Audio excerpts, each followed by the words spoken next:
Good morning, brothers and sisters. Good to be with you all this morning. నా ప్రియ సహోదరి సహోదరులారా, ఈ ఉదయకాలం మీతో కూడా నేను ఉండటానికి సంతోషిస్తున్నాను. My wife actually was born in Hyderabad in Andhra Pradesh. నా భార్య హైదరాబాద్ లో జన్మించింది. I've been married for 20 years. 20 సంవత్సరాల క్రితం నాకు వివాహం జరిగింది. But unfortunately, I know very few words in Telugu. కానీ నాకు తెలుగు మాటలు ఎక్కువ రావు. I hope to learn more in the years to come. కాబట్టి రానున్న సంవత్సరాలు నేను Telugu నేర్చుకోవాలనుకుంటున్నాను. Now, many of us may be walking with the Lord for many years. అనేక సంవత్సరాలుగా మనం దేవుని యొక్క వెలుగులో నడుస్తూ ఉండొచ్చు. But we can examine ourselves and say, have we grown in the language of the Lord? కానీ దేవుని యొక్క భాషలో మనం ఎదిగామా లేదా అని మనం పరీక్షించుకోవచ్చు. It's not enough that we just have been walking with the Lord for so many years. అనేక సంవత్సరాలుగా నేను దేవునితో నడుస్తున్నానంటే సరిపోదు. We must be growing to know the Lord's language and to know the Lord more intimately every day. దేవుణ్ణి తెలుసుకోవటానికి దేవుని యొక్క భాషను మనం తెలుసుకోవాలి. ఆయనతో అన్యోన్య సహవాసం కలిగి ఉండాలి. The theme that Brother Vincent asked me to share on is from Isaiah 43 verse 19. యెషయా గ్రంథం 42:10 వచనంలో పంచుకోమని విన్సెంట్ గారు నాకు చెప్పారు. We can look at that verse. It says, "Behold, I will do something new. Now it will spring forth. Will you not be aware of it? I will even make a roadway in the wilderness, rivers in the desert." ఇదిగో నేను ఒక నూతన క్రియను చేయుచున్నాను, మీరు దాన్ని గ్రహింపరా. నేను అరణ్యములో మార్గమును ఎడారిలో మార్గమును కలుగజేయుదును. But before I go to this verse, I want to start at the beginning of this chapter and who this verse is for. కాబట్టి ఈ వచనాలు అసలు ఎవరి కోసం రాయబడ్డాయో ఒకసారి మనం చూద్దాం. And this starts in the first verse of this chapter, Isaiah chapter 43 verse 1. యెషయా 43:1 మనం చూసినట్లయితే మొట్టమొదటి వచనం. It says, "Now thus says the Lord your creator," and you can put your name there, O Sunil, "he who formed you, O Sunil, do not fear, for I have redeemed you, I have called you by name, you are mine." ఇక్కడ మన పేరు కూడా పెట్టుకోవచ్చు. అయితే నిన్ను సృజించిన వాడగు యెహోవా ఇశ్రాయేలు, నిన్ను నిర్మించిన వాడు ఇలాగ సెలవిచ్చున్నాడు, నేను నిన్ను విమోచించి ఉన్నాను, భయపడకము, పేరు పెట్టి నేను పిలిచి ఉన్నాను. Brothers and sisters, anytime we are tempted to be discouraged or condemned, remember the Lord has redeemed you. నా ప్రియ సహోదరి సహోదరులారా, మనం ఎప్పుడైనా శోధించబడినప్పుడు, భయపడుతున్నప్పుడు దేవుడు మనం విమోచించాడని మనం జ్ఞాపకం చేసుకోవాలి. He has called you specifically by name. నిన్ను పేరు పెట్టి ఆయన పిలిచాడు. He says, "You are mine." నీవు నా సొత్తు. Verse 4, he says, "Since you are precious in my sight, since you are honored and I love you, I will give other men in your place and other people in exchange for your life." నీవు నా దృష్టికి ప్రియుడు అయినందున గనుడు అయితివి, నేను నిన్ను ప్రేమించున్నాను గనుక నీకు ప్రతిగా మనుషులను అప్పగించుతున్నాను. Brothers and sisters, remember you are precious in the Lord's sight. నా ప్రియ సహోదరి సహోదరులారా, దేవుని దృష్టిలో మీరు ప్రియమైన వారు. జ్ఞాపకం చేసుకోండి. You are honored in the Lord's sight. దేవుని దృష్టిలో నువ్వు గణపరచబడ్డావు. He loves you. ఆయన నిన్ను ప్రేమిస్తున్నాడు. So much he has loved you that he has given another man's life in exchange for your life. కాబట్టి నేను ఎంత ప్రేమిస్తున్నా అంటే నీకు బదులుగా, నీ ప్రాణానికి బదులుగా వేరొక ప్రాణాన్ని ఆయన ఇచ్చాడు. Not just any other man, his own son he has given to die on the cross for you. ఎవరిదో కాదు, తన సొంత కుమారునైన తన ప్రాణాన్నే ఇచ్చి ఆ శిలువలో మరణించేటట్లు చేశారు. Brothers and sisters, don't ever doubt God's immense love for you. కాబట్టి దేవుని యొక్క ఆ ప్రేమను మీరు ఎప్పుడు సందేహించొద్దు. We know the story of the prodigal son. తప్పిపోయిన కుమారుని యొక్క కథ మనకు తెలుసు. The prodigal son, when he repented and he was coming back to his father's house. తప్పిపోయిన కుమారుడు మారు మనసు పొంది మరలా తండ్రి వద్దకు వస్తున్నప్పుడు, when he was still far away, the father ran to him. ఆయన దూరముగా ఉన్నప్పుడే తండ్రి పరిగెత్తుకుంటూ వెళ్ళాడు. Kissed him and embraced him. తను ముద్దు పెట్టుకున్నాడు, హత్తుకున్నాడు. That is the love this father has for us. మన ఎడల తండ్రి అటువంటి ప్రేమను కలిగి ఉన్నాడు. And the prodigal son said, "Father, I've sinned against you." తప్పిపోయిన కుమారుడు చెప్పాడు, నీకు వ్యతిరేకంగా విరోధంగా నేను పాపం చేశాను తండ్రి. I'm not worthy to be called your son. నీ కుమారుడాన్ని పిలిపించుకోవటానికి కూడా నేను అర్హుణ్ణి కాదు. But the father interrupted him and said, "No, you are my son." కానీ తండ్రి ఏమన్నా అంటే నువ్వు నా కుమారుడివే. Not only that, put this robe of righteousness on you. అంత మాత్రమే కాదు, ఈ నీతి వస్త్రాన్ని ధరించుకో. Put this ring of my finger signifying my authority with you. కాబట్టి ఈ ఉంగరాన్ని పెట్టుకో, అది నా అధికారానికి సూచన. Put on these sandals. Let's work together. ఆ చెప్పులు వేసుకో, మనం కలిసి నడుద్దాం. Brothers and sisters, this is the great calling. నా ప్రియ సోదరి సోదరులు, ఇంత గొప్ప పిలుపుతో మనం పిలువబడ్డాం. Don't let the devil deceive you that you are not a child of God. నువ్వు దేవుని బిడ్డవు కాదు అని అపవాది ని దోచుకోకుండా సహాయం చేయి. He has called you by name. You are precious in his sight. కాబట్టి ఆయన దృష్టిలో నువ్వు బహు గనుడైన వాడివు. Not only that, you have a new name. అంత మాత్రమే కాదు, క్రొత్త పేరు నీకు పెట్టబడింది.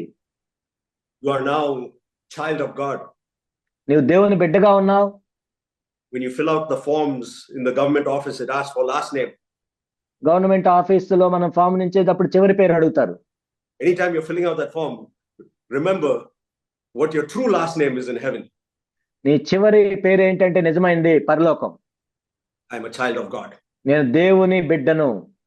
So this is the foundation on which this chapter is written.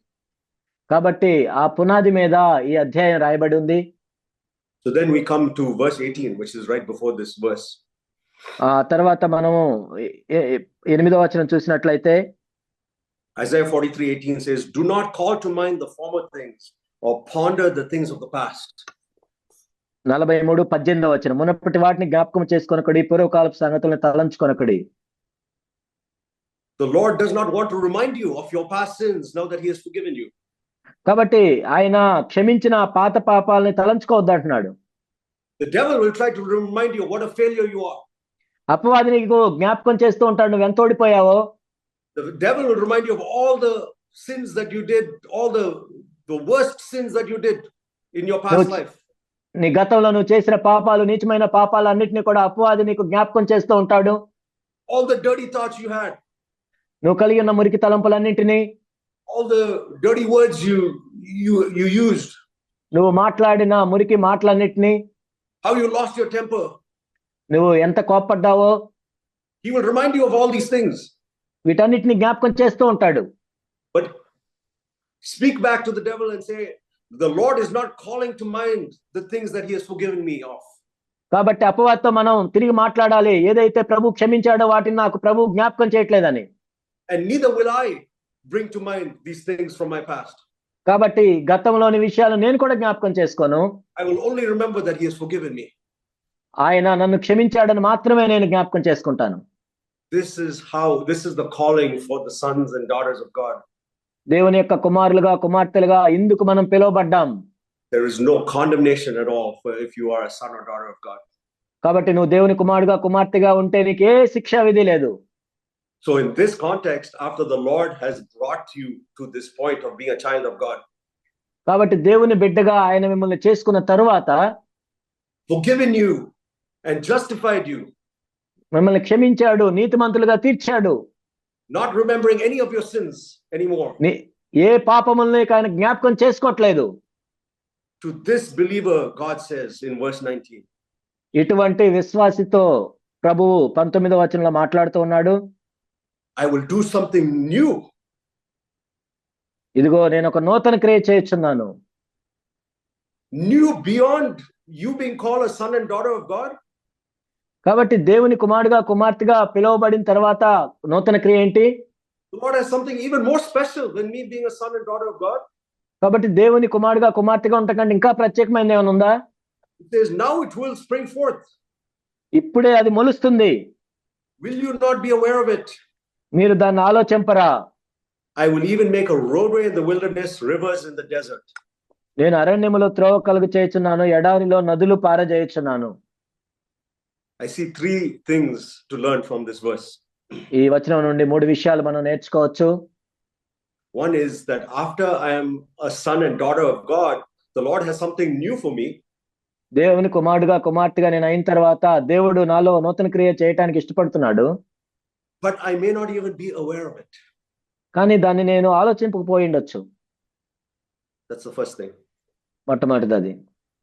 The second thing is the Lord has a purpose for the desert and the wilderness in my life. నా జీవితంలో ఉన్న అరణ్యములో ఎడారికి దేవునికి ఒక ఉద్దేశం ఉంది. he has a purpose to bring rivers into that wilderness and that desert in my life. కాబట్టి అరణ్యములో ఎడారిలో నదులు పారజేస్తానంటున్నాడు. And the third thing is that the Lord is going to build a road out of that desert to the promised land. కాబట్టి ఆ మూడవ విషయంలో మనం చూసినట్లయితే దేవుడు ఒక త్రోవ కలుగజేసి వాగ్దాన దేశంలోనికి ప్రవేశింపజేస్తానంటున్నాడు. So I want to share about these three things that I learned from this verse. కాబట్టి ఈ వచనం నుండి నేను నేర్చుకున్న ఈ మూడు విషయాలు మీతో మాట్లాడతాను. Is it possible that I might be in the desert, the Lord might provide water for me, and I may not even be aware of it? కాబట్టి నేను ఎడారిలో ఉన్నప్పుడు నదులు ప్రవహిస్తున్నప్పుడు నేను దాన్ని తెలుసుకోకుండా ఉండొచ్చా? Let's look at the story of the Israelites when they came from Egypt to the promised land. ఇశ్రాయేలు ఐగుప్తు నుండి వాగ్దాన దేశంలోనికి వచ్చిన తర్వాత ఏం జరిగింది చూద్దాం. If you turn with me to Exodus chapter 6, నిర్గమకాండము 6 verses 7 to 9. In this passage, Moses is telling the Israelites while they are in Egypt that the Lord has a special promise of the promised land for them. ఆ నిర్గమకాండము 6, 7 నుండి 9 వచనాల్లో మనం చూసినట్లయితే అక్కడ మోషే ఆ ప్రజలతో చెప్తున్నాడు, దేవుడు మిమ్మల్ని వాగ్దాన దేశంలోనికి ప్రవేశింపజేస్తాడు, ఒక మంచి ఉద్దేశం ఉందని. He says in verse 7, I will take you, my people, and I will be your God, and you shall know that I am the Lord your God who brought you out from under the burdens of the Egyptians. Verse 8, I will bring you to the land which I swore to give to Abraham, Isaac, and Jacob, and I will give it to you for a possession. I am the Lord. 7వ వచనంలో మనం చూసినట్లయితే నా ప్రజలుగా చేర్చుకొని మీకు దేవుడిని అయ్యిందును, అప్పుడు బరువు కింద నుండి మిమ్మల్ని వెలుపలికి రప్పించేదను. 8వ వచనంలో చూసినట్లయితే అబ్రహాం, ఇస్సాకు, యాకోబులకు ఇచ్చిన ప్రమాణం చేసిన దేశంలోనికి మిమ్మల్ని రప్పించి దాన్ని మీకు స్వాస్థ్యంగా ఇచ్చేదను. What a great promise. The Lord is saying, I am the Lord. I am going to take you, remove these burdens and take you to the promised land. ఇది ఎంత గొప్ప వాగ్దానం కదా, నేనే దేవుడిని అయ్యున్నాను, మీరు ఐగుప్తుల బరువుల నుంచి విడిపించి మిమ్మల్ని వాగ్దాన దేశంలోనికి నేను ప్రవేశింపజేస్తానని చెప్పాడు దేవుడు. Not only are you my son and daughter, this burden of sin which is on you, I am going to remove it and take you to the promised land. నేను మిమ్మల్ని కేవలం నా కుమారుడుగా కుమార్తెగా చేసుకోవటం మాత్రమే కాదు, ఈ పాప భారం నుండి మిమ్మల్ని విడిపించి వాగ్దాన దేశంలోనికి మిమ్మల్ని ప్రవేశింపజేస్తాను. But how did the children of Israel respond? కానీ మరి ఇశ్రాయేలు ప్రజలు వాళ్ళు ఏ విధంగా స్పందించారు? Says verse 9, so Moses spoke thus to the sons of Israel, but they did not listen to Moses on account of their despondency and cruel bondage. 9వ వచనం, మోషే ఇశ్రాయేలుతో అలాగ చెప్పిన, అయితే వారు మనోవ్యాకులమును బట్టి కఠిన దాసత్వమును బట్టి మోషే మాట వినరైరి. Brothers and sisters, today the Lord has a word for you.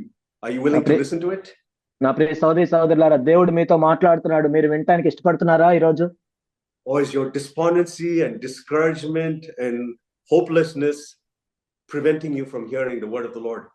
లేక మీ మనోవ్యాకులములను బట్టి లేకపోతే మీరు కృంగిపోయిన దాన్ని బట్టి దేవుని యొక్క మాట వినకుండా ఉన్నారా? Is your sadness or your hurt feelings preventing you from hearing the word of the Lord? కాబట్టి నీ విచారాన్ని బట్టి లేకపోతే నువ్వు బాధపడుతున్న దాన్ని బట్టి దేవుని యొక్క మాటను వినలేకుండా ఉన్నావా నువ్వు? The Lord has a fount of water coming up in your desert, but are you not aware of it because of your despondency and discouragement and because of your feelings? నువ్వున్న ఎడారిలో దేవుడు నదుల్ని ప్రవహింపజేస్తూ ఉంటే నువ్వు బాధపడుతున్న దాన్ని బట్టి విచారాన్ని బట్టి మనోవ్యాకులమును బట్టి దేవుని యొక్క మాటను వినకుండా ఉన్నావా? The Lord has promises for you, but do you not claim them because you are discouraged and despondent? దేవుడు నీకు ఎన్నో వాగ్దానాలు ఇచ్చినా కానీ నువ్వెంతో నిరుత్సాహంలో కృంగిపోయినావు కాబట్టి వాటికి నువ్వు స్పందించడం లేదా? In our CFC churches, we memorize verses every week. మన CFC సంఘాల్లో ప్రతి వారము కూడా కంఠత వాక్యాన్ని మనం చేస్తూ ఉంటాం. Every 2 weeks we memorize a promise. ప్రతి 2 వారాలకి ఒక వాగ్దానాన్ని మనం కంఠస్థం చేస్తుంటాం. How many of you have taken those promises seriously? ఆ వాగ్దానాన్ని మనం ఎంతమంది తీవ్రంగా తీసుకుంటున్నాం? How many of you have not claimed those promises because you've been discouraged and wallowing in sadness? నువ్వు ఎంతో నిరుత్సాహంలో ఎంతో విచారంతో ఉన్నావు కాబట్టి ఎంతమంది మీరు దాన్ని పట్టించుకోవటం లేదు? Some of those promises are, I will fight for you, the Lord says, if you keep silent. కొన్ని వాగ్దానాలు మనం చూసినట్లయితే మీరు ఊరకనే ఉన్నట్లయితే మౌనంగా ఉన్నట్లయితే మీ తరపున నేను యుద్ధం చేస్తానన్నాడు దేవుడు. Are you willing to keep silent so that the Lord will fight for you? కాబట్టి దేవుడు నీ తరపున యుద్ధం చేయనట్లు నీవు మౌనంగా ఉన్నావా? Another verse we memorize is, the Lord will answer if you remove the pointing of the finger. కాబట్టి నువ్వు ఇతరుల వైపు వేలు పెట్టి చూడటం మానేసినట్లయితే దేవుడు నీ ప్రార్థనకి జవాబిస్తాడని ఉంటుంది. You claim that promise, Lord, you will answer when I stop blaming other people. ఓ ప్రభా, నేను ఇతరులను నిందించటం మానేసినట్లయితే నువ్వు దానికి జవాబిస్తావు అని వాగ్దానం గుర్తు చేసుకుంటున్నారా? Another promise is the Lord will baptize me in the Holy Spirit and fire. దేవుడు నన్ను పరిశుద్ధాత్మతోనూ అగ్నితోనూ బాప్తిస్తాడు అనే వాగ్దానం ఉంది మనకు. Do you really believe that? Do you claim that he will? He's promised he will baptize me with the Holy Spirit and fire. నిజంగా దాన్ని మనం నమ్ముతున్నామా, ఒప్పుకుంటున్నామా? దేవుడు తప్పకుండా నాకు చేస్తాడని. So we can see that the Lord is willing to provide a fountain, but we may not be aware of it. కాబట్టి దేవుడేమో మన ఎడారిలో నదులు ప్రవహింపజేయాలనుకుంటున్నాడు, మనమేమో దాన్ని గ్రహించట్లేదు. Because we don't hear the word of the Lord because of our own feelings. ఎందుకంటే మన సొంత ఆలోచనలతో మనం ఉన్నాం కాబట్టి దేవుడు చెప్పే మాటను వినలేకపోతున్నాం. Let's look at the Israelites' journey through the wilderness. We turn a few chapters later to Exodus chapter 15. నిర్గమకాండము 15వ అధ్యాయం మనం చూసినట్లయితే ఇశ్రాయేలు అరణ్య మార్గాన్ని మనం చూస్తాం. Verse 23 to 25, it says, when they came to Marah, they could not drink the waters of Marah, for they were bitter. Therefore it was named Marah. Verse 24, so they grumbled at Moses, saying, what shall we drink? 23 నుండి 25 వచనాలు మనం చూసినట్లయితే, మారా నీళ్లు చేదైనవి గనుక వారు ఆ నీళ్లు త్రాగలేకపోయారు, అందువల్ల దానికి మారా అని పేరు కలిగెను. ప్రజలు మేమేమి త్రాగుదమని మోషే మీద సణుగు కొనగా. Brothers and sisters, maybe you're going through a dry stage in your life. నా ప్రియ సహోదరి సహోదరులారా, మీ జీవితంలో మీరు ఎండిన స్థితిలో వెళ్తున్నారేమో ఇప్పుడు. Maybe the Lord is bringing you through a trial. దేవుడు మిమ్మల్ని ఒక శ్రమ గుండా తీసుకెళ్తున్నాడేమో. And you say, Lord, you said you'll give me, you'll deliver me from this trial. ఈ శ్రమ నుండి నన్ను విడిపిస్తానని చెప్పావు. And you see a river from the Lord, a word from an elder or a word from the Lord is speaking to you. ప్రభు మీతో మాట్లాడొచ్చు, లేకపోతే ఒక సంఘం పెద్ద ద్వారా లేకపోతే ఇంకొకరి ద్వారా మాట్లాడొచ్చు ప్రభు మీతో. But you taste that word and you say it's bitter. మీరు ఆ వాక్యాన్ని తీసుకొని ఇది చేదుగా ఉంది అంటున్నారు. And here's what Moses says. Moses does in verse 25. It says, then he cried out to the Lord, and the Lord showed him a tree, and he threw it into the waters, and the waters became sweet. 25వ వచనంలో మోషే ఏం చేశాడంటే, అతడు యెహోవాకు మొరపెట్టిన అంతటా యెహోవా అతనికి ఒక చెట్టును చూపించెను, అది నీళ్లలో వేసిన తర్వాత నీళ్లు మధురములాయెను. What does this tree symbolize? ఏంటి ఈ చెట్టు దేనికి గుర్తుగా ఉంది? This tree is a picture of the cross of Jesus. ఈ చెట్టు అనేది యేసు ప్రభు యొక్క శిలువకు సాదృశ్యంగా ఉంది. The cross which I'm supposed to carry every single day. అనుదినము నేను ఎత్తుకొనవలసిన నా శిలువ అది. The Bible says in 2 Corinthians 4, I carry this dying of Jesus every day so that the life of Jesus may be manifest in me. 2 కొరింథీ 4లో మనం చూస్తాం, యేసు ప్రభు యొక్క మరణాన్ని ప్రతిరోజు నేను వహించుకొని వెళ్తున్నాను కాబట్టి ఆయన యొక్క జీవం నా యందు ప్రత్యక్షమవులాగున. This is the cross that will make every bitter water sweet. ఈ శిలువే ప్రతి మారాని మధురముగా మార్చేది. How does it make it sweet? ఎలా మధురంగా మారింది? I will deny myself. నన్ను నేను ఉపేక్షించుకొని, I will repent of this grumbling attitude. ఈ సనుగుడు అనే దాని నుండి నేను మారు మనసు పొంది, I will not be anxious or worried because Jesus died on the cross to save me from anxiety and worry. యేసుక్రీస్తు ప్రభువారు శిలువ మీద నా చింత నుంచి విడిపించడానికి చనిపోయారు కాబట్టి నేను చింతించను. I will not be angry at this person that is wronging me. కాబట్టి నా ఏళ్ళ తప్పు చేస్తున్న ఆ వ్యక్తి మీద నేను కోప్పడను. Jesus died on the cross so that I can die to myself and receive a difficult word of correction. యేసు ప్రభువారు ఆ శిలువ మీద ఎందుకు మరణించారంటే, నా సొంత చిత్తానికి నేను కూడా మరణించి ఆ దిద్దుబాటు చేసినప్పుడు దాన్ని స్వీకరించడానికి. He redeemed me so that I can be in the presence of the Lord. ఆయన నన్ను ఎందుకు విమోచించారంటే నేను దేవుని యొక్క సన్నిధిలో ఉండొచ్చని. And Psalms chapter 16 verse 11 says, if I'm in the presence of the Lord, there's fullness of joy. కీర్తన 16:11లో మనం చూసినట్లయితే దేవుని యొక్క సన్నిధిలో ఎల్లప్పుడూ కూడా సంతోషం ఉంటుంది. So you can see that in every situation, even if it's a difficult situation, the Lord wants to make bitter waters sweet through the cross of Jesus. ప్రతి క్లిష్ట పరిస్థితుల్లో కూడా యేసుక్రీస్తు ప్రభువారి శిలువ ద్వారా మారాన్ని కూడా ఆయన మధురంగా మార్చగలడు. And this is the new thing that the Lord is doing in us. This is the fountain and where the river starts. కాబట్టి మనలో ఆయన చేసే నూతన క్రియ ఇదే, ఇక్కడి నుండి నదులు ప్రవహింపజేయబడతాయి. But if I'm not willing to carry this cross of Jesus in my life, then the waters from that river will be bitter. కానీ నా జీవితంలో యేసు ప్రభు యొక్క సెలవును నేను మోసుకోకుండా ఉన్నట్లయితే ఆ మారా నీళ్లు మధురంగా మారవు. So we can see that in every situation, every difficulty that we're going through, that the Lord wants to redeem us from bitter waters to sweet waters. మనం వెళ్ళే ప్రతి క్లిష్ట పరిస్థితిలో కూడా దేవుడు ఆ చేదు నీళ్ళని మధురంగా మారుస్తాడు. Let's look at the next chapter, Exodus chapter 16. ఆ తర్వాత 16వ అధ్యాయాన్ని చూద్దాం. నిర్గమకాండం 16. In this chapter, the Israelites, they just had a miracle of bitter water turning into sweet water. ఆ మారా నీళ్లు మధురంగా మారిన అనుభవాన్ని వాళ్ళు చూశారు, అద్భుతాన్ని. But they started to grumble. మరలా అడుగుతున్నారు. And they said, we don't have any food to eat. తినటానికి తిండి లేదన్నారు. And that's when God promised, I will send manna from heaven to feed you. అప్పుడు పరలోకం నుండి మన్నాను పంపిస్తా అన్నాడు. And the manna came down from heaven. మన్నా పరలోకం నుండి వచ్చిన తర్వాత, and we read Exodus 16 verse 17 onwards, it says, verse 17 says, the sons of Israel did so, and some gathered much and some little. నిర్గమకాండము 16, 17 మనం చూసిన ఇశ్రాయేలు అట్లు చేయగా కొందరు హెచ్చుగాను కొందరు తక్కువగాను కూర్చుకొనిరి. And verse 18, when they measured it, he who had gathered much had no excess, and he who had gathered little had no lack. Every man gathered as much as he should eat. 18వ వచనం, వారు ఓమేరుతో కొలిచినప్పుడు హెచ్చుగా కూర్చోవనిక ఎక్కువగా మిగలలేదు, తక్కువగా కూర్చోవని తక్కువ కాలేదు, వారు తమ తమ ఇంటి వారి భోజనం సరిగా కూర్చుకొని ఉండిరి. It's an amazing passage. The Lord gave to every man as much as they can eat. కాబట్టి ప్రతి ఒక్కరికి కూడా ప్రభు అంత ఇచ్చారు. Today the Lord has something for you. ఈ రోజు దేవుడు నీ కోసం ఒకటి ఉంచాడు. Are you happy with a little, or are you willing to ask the Lord for as much as you can eat? లేకపోతే నువ్వు కొంచెంతో సంతృప్తి పడుతున్నావా, లేకపోతే నువ్వు ఎంత తినగలిగితే అంత దేవుడు ఇస్తాడని అనుకుంటున్నావా? In verse 19, Moses says, let no man leave any of it until the morning. 19వ వచనంలో మోషే దీనిలో ఏమీ ఉదయం వరకు ఎవరు మిగిల్చుకొనకూడదని వారితో చెప్పాను. Verse 20, but they did not listen to Moses and left part of it until the morning, and it bred worms and became foul, and Moses was angry with them.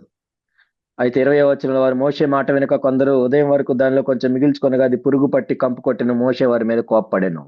So we can see here that God gives just enough for each day. కాబట్టి మన ప్రతిరోజు ఎంత కావాలో అంత దేవుడు ఇస్తాడు. Not just that, yesterday's provision from God is not good enough for tomorrow. కాబట్టి నిన్నటే దేవుడు ఇచ్చింది రేపటికి సరిపోదు. Today's provision for God is not good enough for tomorrow. ఈ రోజు దేవుడు ఇచ్చింది రేపటికి సరిపోదు. Every day I must be willing to come to the Lord with a sense of need and say, Lord, I'm thirsty, fill me. ప్రతి రోజు కూడా అటువంటి అవసరంతో దేవుని దగ్గరికి రావాలి. ఓ ప్రభువా, నేను ఎంతో దప్పిక కలిగి ఉన్నాను. And if I ask him to fill me in the small situation of life, he'll fill me just in that small situation. ఆ చిన్న పరిస్థితిలో నింపమని దేవుడు అయినప్పుడు ఆ చిన్న పరిస్థితి తగ్గట్టు దేవుడు నింపుతాడు. If I ask him to take care of my job, he'll meet me in my job. కాబట్టి నా ఉద్యోగంలో చూసుకోమని దేవుడు చెప్పినప్పుడు ఉద్యోగంలో దేవుడు చూసుకుంటాడు. But if I ask him to take care of my job and my family and my thought life and my inner life, he will give me an excess.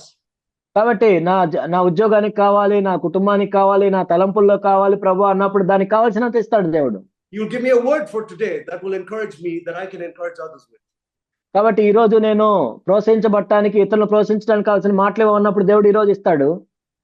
But yesterday's word will be stale tomorrow. కానీ దేవుడు నిన్నిచ్చింది రేపటికి అది పాడైపోతుంది. So I must go back to the Lord every single day for fresh manna and be hungry every single day. కాబట్టి ప్రతిరోజు కూడా తాజాగా మన్నాని పొందాలంటే ప్రతిరోజు నేను దేవుని దగ్గరికి వెళ్ళాలి నూతనంగా. Brothers and sisters, what is your need today? నా ప్రియ సహోదరి సహోదరులారా, మీ అవసరం ఏంటి ఈ రోజు? Maybe you came to the Lord hungry some years ago. కొన్ని సంవత్సరాల క్రితం ఎంతో ఆకలితో మీరు దేవుని దగ్గరికి వచ్చి ఉండొచ్చు. And you have a good memory of how the Lord fed you. కాబట్టి దేవుడు మిమ్మల్ని ఎలా పోషించాడో మీరు బాగా జ్ఞాపకం చేసుకుని ఉండొచ్చు. But today is your manna stale and full of worms? కానీ ఈ రోజు మీ మన్నా పాడైపోయి పురుగులు పట్టింది. You have that same urgency and need to hear from God and to have God fill you today? కాబట్టి ఈ రోజు కూడా దేవుని దగ్గర నుంచి వినాలని అటువంటి ఆకలి దప్పులతో దేవుని దగ్గరికి వెళ్ళావా ఆయన నింపుతాడని? You believe the word of God that says man shall not live by bread alone but by every word that proceeds from God's mouth. మనుషుడు రొట్టె వలన కాదు కానీ దేవుని నోటి నుంచి ప్రతి మాట వలన జీవించును. You believe that not hearing from God is a matter of life and death. కాబట్టి మీరు ఇలా అనుకుంటున్నారు దేవుని దగ్గర నుంచి వినకపోవటం అనేది జీవ మరణాలకు సంబంధించిందని. You have that urgency of need for the Lord today. కాబట్టి నిజంగా దేవుని కోసం అటువంటి తృష్ణను నీవు కలిగి ఉన్నావా, అవసరాన్ని కలిగి ఉన్నావా? Brothers, this promise we read in Isaiah 43:19, the promise of rivers in the desert is not for everyone. యెషయా 43:19లో మనం చదివిన మాట అందరి కోసం కాదు అది. It was for the one who is thirsty and the one who is needy. ఎవరైతే ఆకలి దప్పులు కలిగి ఉండి ఎవరైతే అత్యంత అవసరంలో ఉన్నారో వాళ్ళ కోసమే అది. Let's look a couple chapters earlier in Isaiah chapter 41. యెషయా 41 మనం చూద్దాం.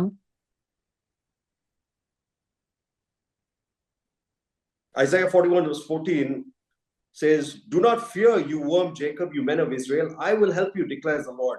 Your Redeemer is the Holy One of Israel." యెషయా 41:14 పురుగు వంటి యాకోబు స్వల్ప జనమగు ఇశ్రాయేలు భయపడకుడి, నేను నీకు సహాయం చేయుచున్నానని యెహోవా సెలవిచ్చున్నాడు. Put your name in that. Do you still see yourself as that worm? Even though you're a child of God, you see yourself as that needy worm? నిజంగా నీ పేరు పెట్టుకొని నువ్వు చూసినట్లయితే అలా పురుగులాగా నువ్వు ఉన్నావా, అంత అవసరంలో ఉన్నావా? Verse 17, "The afflicted and needy are seeking water, but there is none, and their tongue is parched with thirst. I, the Lord, will answer them myself. As the God of Israel, I will not forsake them." 17వ వచనం, దీన దరిద్రులు నీళ్లు వెతుకుచున్నారు, నీళ్లు దొరక వారి నాలుక దప్పిచేత ఎండిపోవచ్చున్నది, యెహోవా నేను వారికి ఉత్తరం ఇచ్చేదను. Brothers and sisters, this is the condition of receiving that fount of water. నా ప్రియ సహోదరి సహోదరులారా, ఆ జీవజలపు ఊటని పొందటానికి షరతు ఇది. If you are afflicted today, if you are needy today, if you are thirsty today, then the Lord will provide you. నువ్వు అవసరంలో ఉంటే, దప్పికతో ఉంటే, ఇలాంటి పరిస్థితిలో ఉంటే దేవుడు నీ అవసరాన్ని తీరుస్తాడు. Are you needy and tired of being defeated by that same sin again and again and again? అదే పాపాన్ని బట్టి మరలా పడిపోతూ విసికి వేసారావా? Or are you okay to live in peace with that sin? లేనట్లయితే సరేలే, ఇంకా మన జీవితం ఇంతే అని నువ్వు జీవిస్తున్నావా? Are you needy and tired of the dirty thoughts that are going through your mind? నీ మనసులో వచ్చే ఆ మురికి తలంపులను బట్టి నువ్వు ఎంతో విసికి వేసారావా? Are you needy for the Lord to deliver you from these things that you look at on the computer, on your phone? కంప్యూటర్లో, ఫోన్లో నువ్వు చేసే విషయాలను బట్టి నువ్వు విసిగిపోయావా? అవసరంలో ఉన్నావా నువ్వు? You have a need for the Lord to deliver, to redeem your mouth in the way you talk to your wife. కాబట్టి నీ భార్యతో నువ్వు మాట్లాడే విధానాన్ని బట్టి దాని నుండి విమోచించబడాలనే కోరిక నువ్వు కలిగి ఉన్నావా? Are you needy and tired of the way you talk to your parents? కాబట్టి నీ తల్లిదండ్రులతో నువ్వు ఎలా మాట్లాడుతున్నావు అనే విషయంలో నువ్వు అవసరం కలిగి ఉన్నావా? Are you tired of losing your temper? నువ్వు కోప్పడే విషయంలో విసిగిపోయావా? Are you tired of being lonely? కాబట్టి నువ్వు ఒంటరితనంగా ఉండాలని నీకు అనిపించినప్పుడు దాన్ని బట్టి విసిగిపోయావా? Maybe you have some affliction in your health. లేకపోతే నీ శరీర సంబంధంగా నీకు ఒక శ్రమ ఏమైనా ఉందా? Maybe you need some deliverance in your job or in your studies. లేకపోతే నీ ఉద్యోగంలోనో నువ్వు చదువుకునే దాంట్లో నీకు విమోచించబడాలా? But are you desperate in asking the Lord for deliverance? కానీ దాని నుంచి విడిపించమని ఎంతో తృష్ణతో, కోరికతో దేవుణ్ణి అడుగుతున్నావా? Are you desperate for the Lord to control your tongue? నీ నాలుకను అదుపులో పెట్టుకునే విషయంలో నువ్వు ఎంతో అవసరంలో దేవుని దగ్గరికి వెళ్తున్నావా? Are you needy to stop gossiping to other brothers and sisters in the church? నువ్వు సంఘంలో కొన్నిములు చెప్పే విషయంలో ఆ విషయాన్ని బట్టి నువ్వు విసిగిపోయావా? అవసరంలో ఉన్నావా? Maybe you have a form of godliness because you're attending church every day, every Sunday. ప్రతి ఆదివారం నువ్వు సంఘానికి రావటాన్ని బట్టి ఏదో పై భక్తి కలిగి ఉండొచ్చు నువ్వు.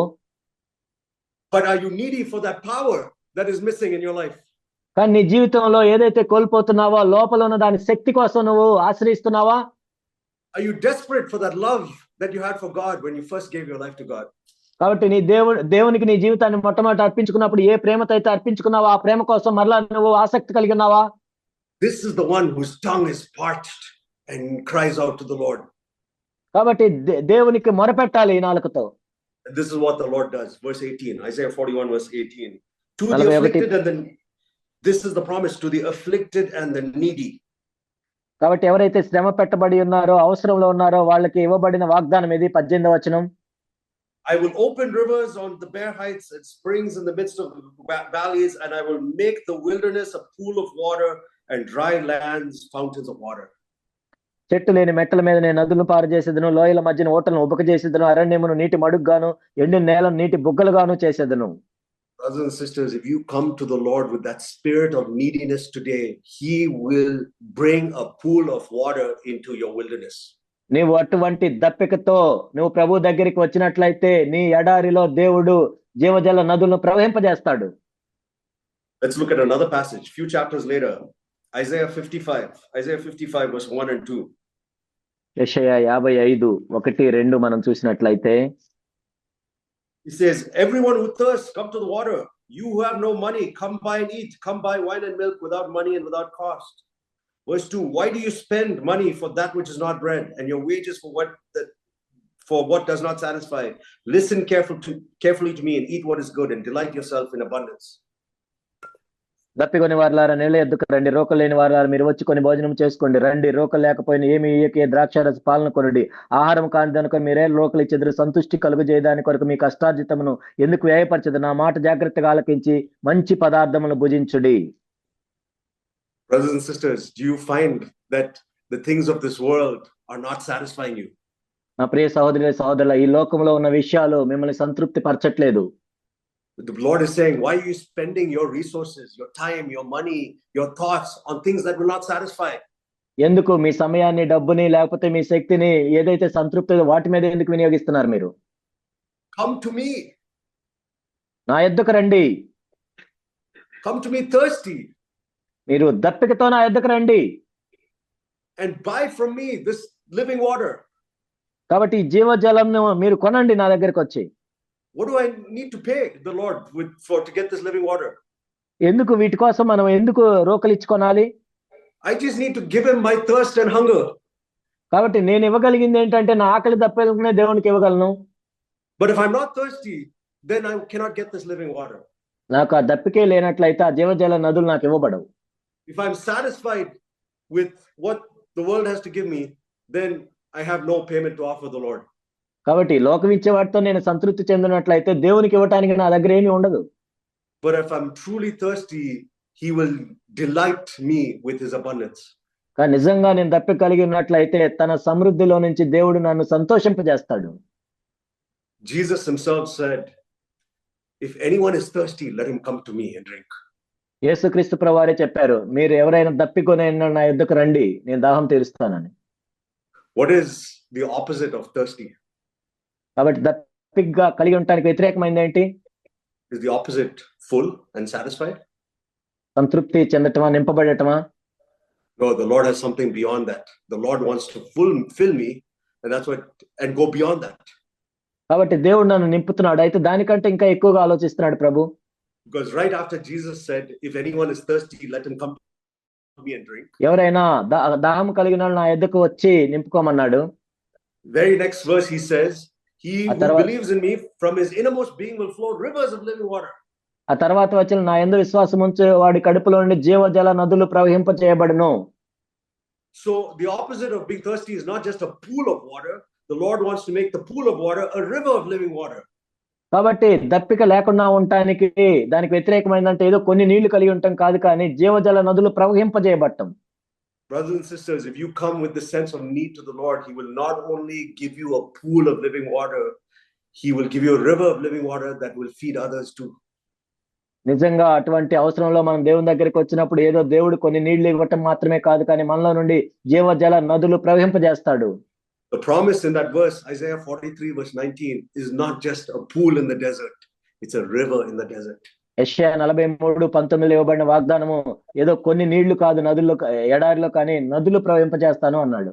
Which means if I come with the sense of need for my own deliverance to the Lord will help me be a blessing to somebody else who's in need. కాబట్టి నన్ను విడిపించమని మనం యథార్థంగా ప్రభు దగ్గరికి వచ్చినప్పుడు నన్ను విడిపించడం మాత్రమే కాదు, ఎవరైతే అవసరం ఉంటారో వాళ్ళని కూడా విడిపిస్తాడు. The life of Jesus in me will be an aroma to my wife and to my children. నాలో ఉన్న యేసుక్రీస్తు ప్రభు యొక్క జీవము నా భార్యకు నా పిల్లలకు కూడా పరిమళ వాసనగా ఉంటుంది. Instead of losing my temper at my wife, now my words will be an encouragement to my wife. ఇప్పుడు నా భార్య మీద నేను కోప్పడే దానికంటే కూడా నా మాటలు ప్రోత్సహించేవిగా ఉంటాయి. Instead of losing my temper at my children, now my words will be an encouragement and a comfort to them. ఇప్పుడు నా పిల్లల మీద నేను కోపడేదానికి బదులుగా వాళ్ళని ప్రోత్సహించటం, ఆదరించటం అలాంటి మాటలు వస్తాయి. Instead of my form of godliness, the Lord will give me power that will manifest to other brothers and sisters in the church. నేను కేవలం పైకి భక్తి గల వారి వలె ఉండటం కంటే కూడా లోపల ఉన్న శక్తిని ఆశ్రయించి నా సంఘంలో ఉన్న సహోదరి సహోదరుల్ని ఆశీర్వదింపబడేటట్టు చేయొచ్చు. This is the purpose of the wilderness that the Lord has in your life. నీ జీవితంలో దేవుడు అరణ్యాన్ని ఎందుకు ఉంచాడు అంటే, ఎడారిని ఎందుకు ఉంచాడంటే ఇదే ఉద్దేశం. Brothers and sisters, when you feel like you are dry and you're going through a difficult situation, a difficult trial, కాబట్టి నేను ఎండిపోయిన స్థితిలో ఉన్నాను, క్లిష్టమైన పరిస్థితిలో ఉన్నాను, శ్రమలో ఉన్నాను అని అనుకుంటున్నట్లయితే don't grumble, don't complain, don't be discouraged. తనగొద్దు, ఫిర్యాదులు చేయొద్దు, నిరుత్సాహపడొద్దు. Claim the promises of the Lord. దేవుని యొక్క వాగ్దానాలను ఎత్తిపట్టుకోండి. Lord, I'm thirsty. You will meet me at my point of need. You will give me a pool and you will give me a river. ఓ ప్రభువా, నేను ఎంతో దప్పికతో ఉన్నాను, నా అవసరాన్ని మీరు తీర్చగలరు, మీరు నాకు జలములను ఇవ్వగలరు, నదుల వలె ప్రవహించే జీవజలాలను ఇవ్వగలరు. Let's look at David, how David handled the situation when he was in the wilderness. ఆయన కూడా అరణ్యంలో ఉన్నప్పుడు దావీదు దీంతో ఏ విధంగా వ్యవహరించాడో మనం చూద్దాం. Turn with me to Psalm 63. కీర్తనలు 63. This psalm was written when David was running away from King Saul. సౌలు నుండి పారిపోతున్నప్పుడు దావీదు రాసిన కీర్తన ఇది. He was fearing for his own life. He was about to be killed. కాబట్టి తన ప్రాణాలు అరచేతిలో పెట్టుకుని ఎంతో భయపడుతూ పరిగెడుతూ ఉన్నాడు. And he was in the wilderness with no water. ఆయన అరణ్యంలో ఉన్నాడు, అక్కడ కూడా నీళ్లు లేవు. Have we faced any situation like that? మనం కూడా అలాంటి పరిస్థితులు ఎదుర్కొన్నామా? Our situations are much smaller trials. నిజానికి మనం చూసినట్లయితే మన పరిస్థితులు చాలా చిన్న చిన్న శ్రమలై. But yet, even you see David's response, even in this trial, where his life is in danger and he has no water to drink either. కాబట్టి తన ప్రాణాలే చాలా ప్రమాదంలో ఉన్నాయి, తాగటానికి నీళ్లు లేవు. మరి దావీదు ఎలా స్పందించాడు ఇక్కడ మనం చూద్దాం. What does David ask for from God in this trial? ఈ శ్రమలో దావీదు దేవుని దగ్గర నుంచి ఏమడిగాడు? Does he ask for his enemy to be King Saul to be destroyed? తన శత్రువైన సౌలు నశించిపోవాలి అని ఏమైనా అడిగాడా? Does he ask for water to drink in the desert? ఆ ఎడారిలో అరణ్యంలో నీళ్లు లేవు అని అడిగాడా? These may seem like good things to ask for. ఇవన్నీ మంచిది అడగటం. If you're having a difficult boss, do you ask for the Lord to remove your boss? ఒకవేళ మీ క్లిష్టమైన పరిస్థితిలో మీ కష్టమైన బాస్ ఉన్నప్పుడు ఆయన తీసేయమని దేవుని అడగాల? If you're not able to get into a good college, are you asking the Lord to give you a good college to get into? మీకు మంచి కాలేజీలో మీకు రానప్పుడు మంచి కాలేజీలో ఇవ్వమని అడగాల దేవుణ్ణి? If you don't have a job, are you asking for the Lord to provide you a good job? మీకు ఉద్యోగం లేనప్పుడు మంచి ఉద్యోగం ఇవ్వమని దేవుణ్ణి అడగాల? Yeah, these are good things to ask for. ఇవన్నీ అడగొచ్చు, మంచిదే అవి. It's like asking for water in the wilderness. కాబట్టి అరణ్యంలో నీళ్ల కోసం అడిగినట్లు. It's like asking for the Lord to take away your enemy. కాబట్టి నీ శత్రువుని తీసేయమని దేవుణ్ణి అడిగినట్లు. But look at something greater that David asked for. కానీ దావీదు అంతకంటే గొప్పగా అడిగినట్లు మనం చూస్తాం. Psalm 63 verse 1. Oh God, you are my God. I shall seek you earnestly. My soul thirsts for you. My flesh yearns for you in a dry and weary land where there is no water. కీర్తనలు 63:1. దేవా నా దేవుడవు నీవే, వేకు నేను వెతుకుదును, నీ బలము నీ ప్రభావం చూడవాలని పరిశుద్ధాలను ఎంతో నీ ఆశతో కనిపెట్టి ఉన్నాను. నీళ్లు లేక ఎండి ఉన్న దేశమందు నా ప్రాణము నీ కొరకు తృష్ణగొని ఉన్నది. నీ మీద ఆశ చేత నిన్ను చూడవాలని నా శరీరం కృషించుచున్నది. Brothers and sisters, what do you pray for when you're going through that dry stage? Do you pray just for deliverance from that trial? నా ప్రియ సహోదరి సహోదరులారా, ఎండిన స్థితిలో మీరు వెళ్తున్నప్పుడు దేని గురించి ప్రార్థిస్తున్నారా? శ్రమల్లో నుంచి విడిపించబడాలని ప్రార్థిస్తున్నారా? Or is your soul thirsting for God much more so than the water in the desert? కాబట్టి అరణ్యంలో నీళ్ల కంటే కూడా దేవుని కోసం ఎక్కువగా మీరు ఆశ కలిగి ఉన్నారా? If you're having a difficult health situation, ఆరోగ్యపరమైన క్లిష్టమైన పరిస్థితుల్లో మీరు ఉన్నప్పుడు is your only prayer for healing, or is your prayer, Lord, my soul longs for you first? కేవలం స్వస్థపరచమనే మీరు అడుగుతున్నారా? ప్రభువా నీ కొరకు నా ప్రాణం ఆశగొంచున్నది అని అడుగుతున్నారా? You have a difficult situation with a relative. ఒక బంధువుతో మీరు కష్టమైన పరిస్థితుల్లో వెళ్తున్నప్పుడు You ask the Lord to solve that problem, or do you say, no Lord, my soul thirsts for you first. ఆ సమస్యను పరిష్కరించమని మీరు ప్రభుని అడుగుతున్నారు. ప్రభువా నీ కోసం నేను తృష్ణ కలిగి ఉన్నాను. Verse 5 it says, my soul is satisfied with marrow and fatness, and my mouth offers praises with joyful lips. 5వ వచనం, క్రొవ్వు మెదడు నాకు దొరికినట్లుగా నా ప్రాణము తృప్తి పొందుచున్నది, ఉత్సహించి పెదవులతో నా నోరు నిన్ను గూర్చి గానము చేయుచున్నది. Do we have that attitude of being in the presence of the Lord? దేవుని యొక్క సన్నిధిలో అలా ఉండే అలవాటు మనకుందా? Can we say when we are in our biggest trial, like David was, దావీదు వలె మనం ఎంతో సంక్లిష్టమైన పరిస్థితిలో ఉన్నప్పుడు, that I am having a feast with the Lord, దేవునితో నేను విందులో ఉన్నాను, I am so full of joy in the Lord, ప్రభువు నందు ఎంతో సంతోషంలో నేను ఉన్నాను, I can praise the Lord with joyful lips, కాబట్టి ఉత్సాహ గానము నేను చేస్తాను నా పెదవులతో. I may be in a desert with no food, my enemy may be chasing me, but I feel like I'm eating biryani.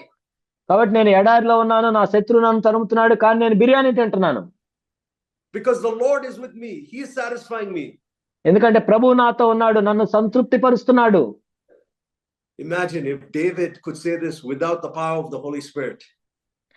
దావీదు పరిశుద్ధాత్మ శక్తి లేకుండా ఈ విధంగా చెప్పగలిగితే, how much more us who claim to be spirit-filled Christians. ఆత్మతో నింపబడిన క్రైస్తవులు అని చెప్పుకుంటే మనము మరి ఎంత ఎక్కువగా చెప్పాలి కదా. This is the promise of waters in the desert. కాబట్టి నదులు, నేను ఎడారిలో నదులు ప్రవహింపజేస్తాననే వాగ్దానం అంటే ఇలా ఉండాలి. Brothers and sisters, may we seek the Lord for him to fulfill our thirst. నా ప్రియ సహోదరి సహోదరులారా, మన దప్పిక తీర్చబడాలని మనం ప్రభు దగ్గరికే వెళ్దాం. And may we never forget how he has delivered us from trials, how he has met our thirst in past years. గతంలో మన శ్రమల నుంచి ఏ విధంగా విడిపించాడో, మన దాహాన్ని ఏ విధంగా తీర్చాడో దాన్ని మర్చిపోవద్దు. May we never be satisfied today because we were given food and drink yesterday. నిన్నటి దినమున మనకు ఆహారము నీళ్లు దొరికాయని ఈ రోజు సంతృప్తి పడొద్దు నువ్వు. May we never grow complacent because the trial has ended. కాబట్టి ఇంకా శ్రమ అయిపోయిందిలే అని మనం ఆ విధంగా ఉండిపోవద్దు. Look at this danger of forgetting. దేవుని యొక్క మేలు మర్చిపోయే ప్రమాదం ఉంటుంది. Book of Hosea chapter 13 verse 5 and 6. Hosea 13 5 and 6. హోషేయ 13 అధ్యాయం 5, 6 వచనాలు. The Lord says, I cared for you in the wilderness, in the land of drought. As they had their pasture, they became satisfied. And being satisfied, their heart became proud. And therefore they forgot me. మహా ఎండ కాలిన అరణ్యంలో నిన్ను స్నేహించిన వాడను నేనే. తర్వాత వారికి మేత దొరకగా వారు తిని తృప్తి పొంది గర్వించి నన్ను మర్చిరి. కాబట్టి నేను వారికి సింహం వంటి వాడిని అయితని. Brothers and sisters, the Lord has satisfied you again and again and again with his living water. నా ప్రియ సహోదరి సహోదరులారా, మరలా ఆయన యొక్క జీవ జలములతో మిమ్మల్ని సంతృప్తి పరిచాడు అనేక సార్లు. But are you hungry and thirsty today, or are you satisfied? మరి ఈ రోజు కూడా మీరు ఆకలి దప్పులు కలిగి ఉన్నారా, లేకపోతే వాటిని బట్టి సంతృప్తి పడిపోయారా? If you are satisfied today, you will become proud and you will forget the Lord. మీరు వాటిని బట్టి తృప్తి పడినట్లయితే మీరు గర్వించి దేవుడిని మర్చిపోతారు. If you are complacent and at ease today, without that cry in the heart for the Lord, then pride has crept in.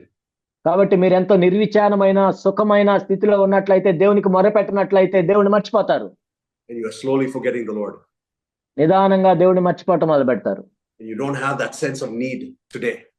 ఇప్పుడు మనకి అవసరం అనేది లేదు. Brothers and sisters, let's have that cry in the wilderness for the river of water to flow out. కాబట్టి ఆ అరణ్యములో ఆ ఎడారిలో నదులు ప్రవహింపజేయాలనే మొరను మనం కలిగి ఉందాం. Let me show you another passage which is a promise for us as a new covenant church coming out of the wilderness. క్రొత్త నిబంధన సంఘంగా అరణ్యములో నుండి వచ్చినప్పుడు దేవుని యొక్క వాగ్దానాన్ని మనం చూద్దాం. This is the road out of the wilderness. అరణ్యములో దేవుడు కలుగజేసిన త్రోవ ఇది. Psalms 107. కీర్తనలు 107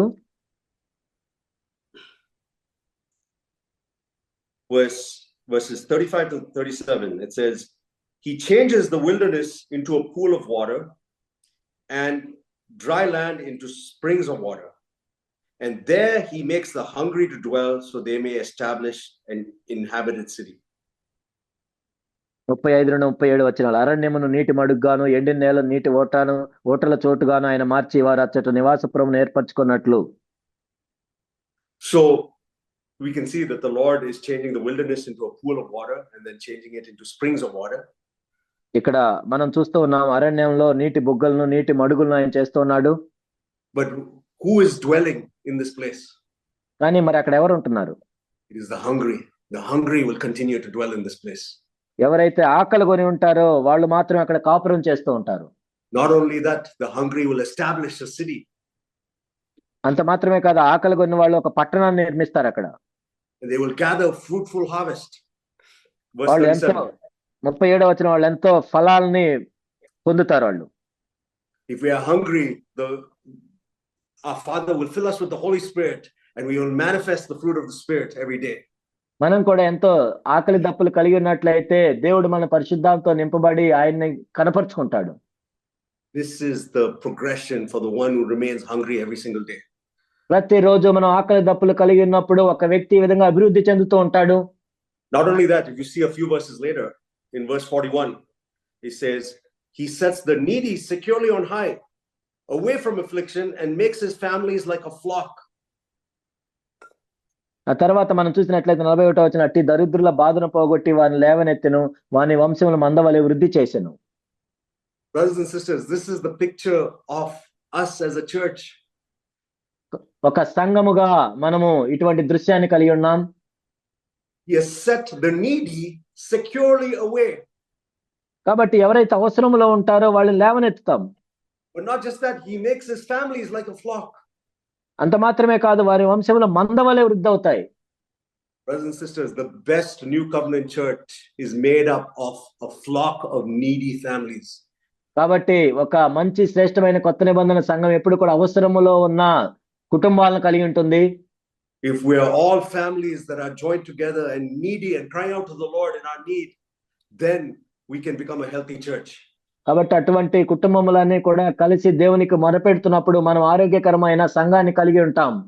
And this is the promise for such a church. అటువంటి సంఘానికి ఇది వాగ్దానం. Verse 42 it says, 42వ వచనం, the upright see it and are glad. యథార్థవంతులు దాన్ని చూచి సంతోషించుదురు. But all unrighteousness shuts its mouth. మోసగాండు అందరూ మౌనంగా ఉందరు. This is the promise for the new covenant church. Upright people who are glad as they see the need among all of the families driving their cry out to the Lord. యథార్థవంతులందరూ కూడా ఏం చేస్తారంటే ఆ అవసరం ఉన్న కుటుంబాలన్నీ దేవునికి మొరపెడుతున్నప్పుడు దాన్ని చూసి సంతోషిస్తారు. And any unrighteousness in the church has to shut its mouth. కాబట్టి సంఘములో ఎక్కడైతే మోసము అవినీతి ఉంటుందో వాళ్ళు మౌనంగా ఉంటారు. Let's look at one passage about the overflowing of this river. కాబట్టి ఈ నదులు ప్రవహింప చేయబట్టం గురించి ఒక వాక్య భాగాన్ని మనం చూద్దాం. You turn with me to Ezekiel chapter 47. హెజ్కేలు 47 మనం చూసినట్లయితే, in this passage, this is the passage Jesus quoted from me when he said, rivers of living water will flow from you. జీవజల నదులు ప్రవహింప చేయబడతాయి మీలో ఉంచి అన్నప్పుడు దేవుడు యేసుక్రీస్తు ప్రభువారు ఇక్కడి నుంచే మాట్లాడారు. I don't have time to read all of the verses. అన్ని వచనాలు చూడటానికి మనకు సమయం లేదు. But you can read it in your free time. మీకు సమయం ఉన్నప్పుడు వీటిని చదవచ్చు. It says the water started from the temple of God. ఇక్కడ ఏం చెప్పబడిందంటే మందిరపు గుమ్మములో నుండి అక్కడ నీళ్లు ప్రవహించడం మొదలుపెట్టాయి. The water started as a trickle. చిన్నగా మొదలైనాయి. That's maybe how our Christian life started, just as a trickle. మన క్రైస్తవ జీవితం కూడా ఆ చిన్నగా మొదలవుతుంది. And then in verse 3 it became water that was reaching the ankles. ఆ తర్వాత మనం చూసినట్లయితే నీళ్లు చీలమండము లోతులకు వచ్చినాయి. And then verse 4 it says it was reaching the knees and then reaching up to the waist. ఆ తర్వాత మోకాళ్ళ లోతున్నాయి. ఆ తర్వాత ఇంకా నడుముల లోతున్నాయి. And then verse 5 it says it became a river that I could swim in. ఆ తర్వాత నేను ఈత కొట్టినట్టుగా ఒక నది వలె ఉన్నాయి. And this is the picture of how the Lord wants to take us from a desert to a pool of water, to a trickle of water, to flowing to the knees, to one that's up to the waist, to one that we can swim in. ఆ విధంగా ఎడారిలో నుంచి ఒక నీటి మడుగు నుంచి మనం తీసుకువచ్చి ఒక చిన్నగా ప్రారంభమయ్యి తర్వాత అరికాళ్ళ వరకు మోకాళ్ళ వట్టుకు నడుముల వట్టుకు తర్వాత ఒక నదిలాగా ఉండేటట్లు మనం తీసుకొస్తాడు. But what is the purpose of this river in the desert? కానీ మరి ఎడారిలో ఈ నది యొక్క ఉద్దేశం ఏంటి? It says in verse 7 of Ezekiel 47, it says, when I returned, behold, on the bank of the river there were many trees on one side and on the other. హెచ్కేల్ 47:7 మనం చూసినట్లయితే నేను తిరిగి రాగా నదీ తీరమున ఇరుప్రక్కల చెట్లు విస్తారంగా కనపడును. So this started as a wilderness, a trial, a very dry period in your life. ఇది ఏ విధంగా ప్రాంతం ఒక అరణ్యం వలె ఒక ఎడారి వలె నువ్వు వెళ్తున్న ఎండిపోయిన స్థితిని సూచిస్తుంది. But through that trial in your life, the Lord created a pool that satisfied you. కానీ నువ్వు వెళ్ళిన ఆ శ్రమను బట్టి అది ఒక నీటి మడుగ్గా అయింది, అది దాని ద్వారా నువ్వు సంతృప్తి పడ్డావు. But not only that, through that trial, He created a river that flowed out to other people. అంత మాత్రమే కాదు, ఆ శ్రమ ద్వారా అది ఇతరులు కూడా మేలు పొందేటట్లు ఒక నది వలె అది ప్రవహించింది. And it brought life to trees on either side of the river. ఆ తర్వాత ఆ నదికి ఇరుప్రక్కల ఉన్న చెట్లకు జీవాన్ని ఇచ్చాయి. In verse 9 it says, it will come about that every living creature which swarms in every place where the river goes will live. 9వ వచనము, వడిగా పారి ఈ నది వచ్చు చోట్లెల్లా జలచరములన్నీ బ్రతుకును. And the next part says, and there will be many fish, for where these waters go, there the others become fresh. ఈ నీళ్లు అక్కడికి వచ్చట వలన ఆ నీరు మంచి నీళ్లు గనుక చేపలు బహు విస్తారములగును. This is the beautiful promise of rivers in the desert. కాబట్టి ఆ ఎడారిలో ఉన్న నదులకు ఇది మంచి సాదృశ్యంగా ఉంది. Brothers and sisters, if you come thirsty and need to the Lord in your difficulty, in your wilderness, whatever that wilderness in your life is. కాబట్టి నా ప్రియ సహోదరి సహోదరులారా, మీకు ఇష్టమైన పరిస్థితుల్లో మీ శ్రమల్లో మీరు ఎండిపోయిన స్థితిలో వెళ్తున్నప్పుడు ఆ ఎడారిలో వెళ్తున్నప్పుడు ప్రభు దగ్గరికి మీరు వచ్చినట్లయితే He will not only quench your thirst, ఆయన నీ దాహాన్ని తీర్చడం మాత్రమే కాదు, through the Holy Spirit He will create a river in you that will flow out. పరిశుద్ధాత్మ శక్తి ద్వారా మీలో నుండి నదులు ప్రవహింపజేస్తాడు. And He will make others fresh. వేరే వాళ్ళు కూడా తాజాగా ఉండేటట్లు చేస్తాడు. Everywhere that you go, you will bring life. నువ్వు వెళ్ళిన ప్రతి చోట జీవాన్ని తీసుకొని వస్తావు. You will make your wife fresh. నీ భార్య తాజాగా ఉండేటట్లు చేస్తావు. You will make your husband fresh. నీ భర్త తాజాగా ఉండేటట్లు చేస్తావు. You will make your children fresh. నీ పిల్లలు తాజాగా ఉండేటట్లు చేస్తావు. Brothers and sisters in the church will be fresh through you. నీ ద్వారా సంఘములో ఉన్న సహోదరి సహోదరులు కూడా తాజాగా ఉంటారు. Your colleagues in the workplace will be fresh through you. నువ్వు పనిచేసే స్థలంలో నీ ద్వారా వాళ్ళు కూడా తాజాగా ఉంటారు. Classmates in school and college would also become fresh through you. మీ స్కూల్లో కాలేజీలో మీ క్లాస్మేట్లు కూడా అలా ఉంటారు. This is what the Lord wants to do in the desert experience in your life. కాబట్టి నీ జీవితంలో నువ్వు వెళ్ళిన ఎడారి అనుభవం నుంచి దాని ద్వారా దేవుడు ఈ విధంగా చేయాలనుకుంటున్నాడు. But look at this warning in verse 11. దాని 11వ వచనంలో ఒక హెచ్చరిక ఉంది, దాన్ని చూద్దాం. Its swamps and marshes will not become fresh. They will be left for salt. అయితే సముద్రపు బురద స్థలములను ఊబి స్థలములను ఉప్పు గలవై ఉండి బాగు కాకయుండును. What does that mean? ఏంటి ఇక్కడ? That means that if the Lord gave me a river that filled me yesterday or last year, దేవుడు నన్ను నింపినట్లయితే నిన్న గాని లేకపోతే పోయిన సంవత్సరంలో కానీ, maybe I brought life to some people last year and then last month or 2 months ago, 3 months ago. పోయిన సంవత్సరమో లేకపోతే పోయిన నెలలో అంతకు ముందు నెలలో దేవుడు నా ద్వారా వారిని ఆశీర్వదించాడు. But today I've forgotten about, I'm satisfied and I've forgotten that need. కాబట్టి ఈ రోజు అయితే నేను అవసరంలో లేను కానీ ఇంక వాటన్నిటి మర్చిపోయాను. And today that river is drying up and becoming a swamp. కాబట్టి ఈ రోజు ఆ నది అంతా ఎండిపోయి బురదగా మారింది. And then just like the stale manna, that stench will start to come into my life. ఆ పాడైపోయిన మన్నా ఏ విధంగా ఉందో నా జీవితం కూడా అలా తయారైంది, బురద వలె. Then I cannot bring life to those around me. కాబట్టి ఇప్పుడు నా చుట్టుపక్కల నేను జీవం తీసుకురాలేను. Not only that, this is the slow start of death of water in my own life. అంతేకాదు నా జీవితంలో ఉన్న నీళ్లు కూడా ఎండిపోవటం మొదలు పెడతాయి. So brothers and sisters, let us heed this warning and have that sense of thirst for the rivers of in the desert every single day. కాబట్టి నా ప్రియ సహోదరి సహోదరులారా, ఈ హెచ్చరికను మనం తీసుకొని ప్రతిరోజు కూడా మనం అటువంటి ఆకలి దప్పులతో కలిగి ఉందాం. Let us see that the Lord has created a roadway in the desert too. అరణ్యములో ఆ మార్గాన్ని దేవుడు సిద్ధం చేసేటట్లు చూద్దాం.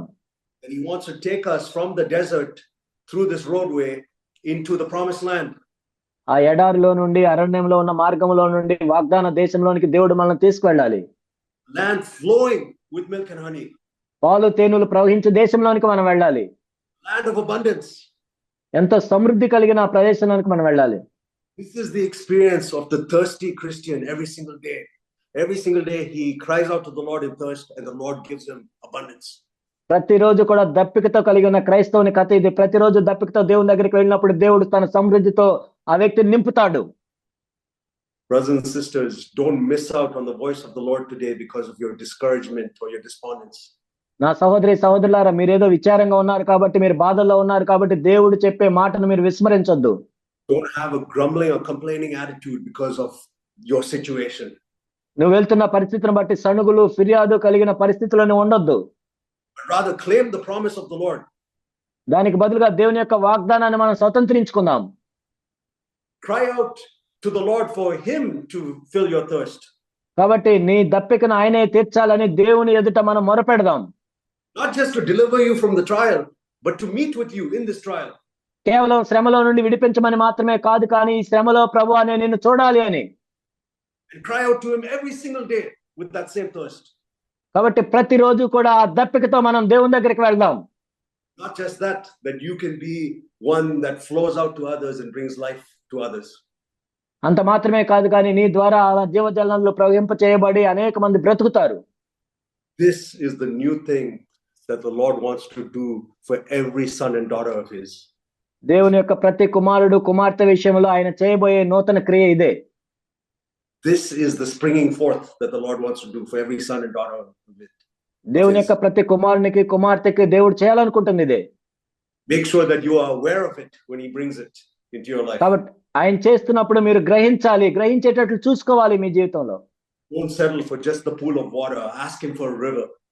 ఏదో నీటి మడుగుంటే చాలు అనుకోవద్దు. జీవజల నదులు ప్రవహింప చేయబడాలని అడగండి. May the Lord fill us with his Holy Spirit. దేవుడు తన పరిశుద్ధాత్మ మనల్ని నింపును గాక.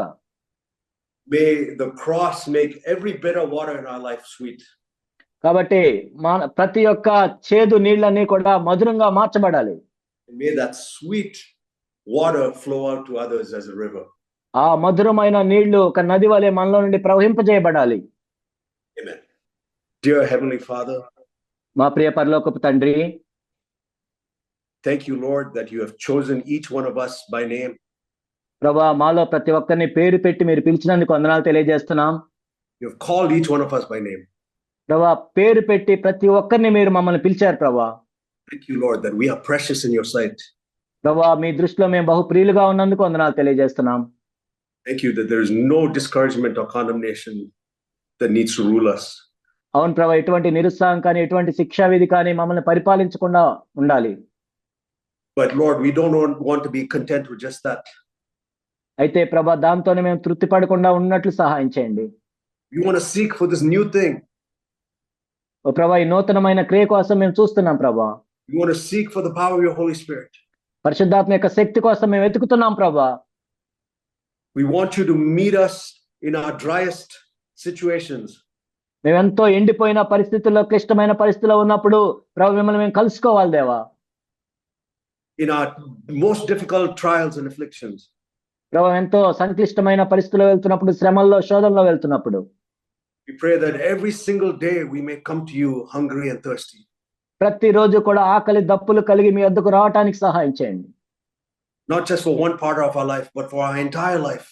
ప్రభా, మా జీవితంలో ఏదో ఒకదాని కోసం కాదు, కానీ మా జీవితంలో సర్వస్వం కోసం మీ వద్దకు రావటానికి సహాయం చేయండి. That you can fill us, that you can satisfy us. మీరు మాత్రమే మమ్మల్ని నింపగలరు, మీరు మాత్రమే మమ్మల్ని సంతృప్తి చేయగలరు. But not just that, Lord, that we can flow out to others and bring life to others. అంత మాత్రమే కాదు ప్రభా, మా కడుపులోని జీవజల నదులు ప్రవహింప చేయబడి ఇతరులు కూడా ఆశ్రయించబడాలి. Keep us from complaints, bitterness, hurt feelings. సణుగుల నుండి, ఫిర్యాదుల నుండి, మా మీద మేము జాలిపడే స్థితి నుంచి మమ్మల్ని విడిపించండి. Keep us from discouragement and anxiety and worry. నిరుత్సాహపడకుండా, చింతించకుండా, ఆందోళన చెందకుండా మాకు సహాయం చేయండి ప్రభా. We repent from the times we have given into these. ఓ ప్రభా, వీటన్నిటిలో మేము పడిపోయినా ఆ సమయాలను బట్టి మేము ఎంతో చింతిస్తున్నాం, మారు మనసు పొందుతున్నాం ప్రభా. And through the cross of Jesus, we believe you will make these things sweet. క్రీస్తు యేసు శిలువ ద్వారా వీటన్నిటిని మధురముగా మీరు మార్చగలరు ప్రభా. And make us a sweet aroma and a sweet river to everyone who comes across our life. ఓ ప్రభా, మా జీవితంలో మేము ఎదుర్కొనే ప్రతి వారి జీవితంలో, మా జీవితంలో ఉండి క్రీస్తు యొక్క పరిమళ సువాసన వెళ్ళగలటకు, మధురమైన నీళ్లు ప్రవహించగలటకు సహాయం చేయండి. In Jesus' name I pray. Amen. యేసు నామములో ప్రార్థిస్తున్నాం తండ్రి. ఆమేన్.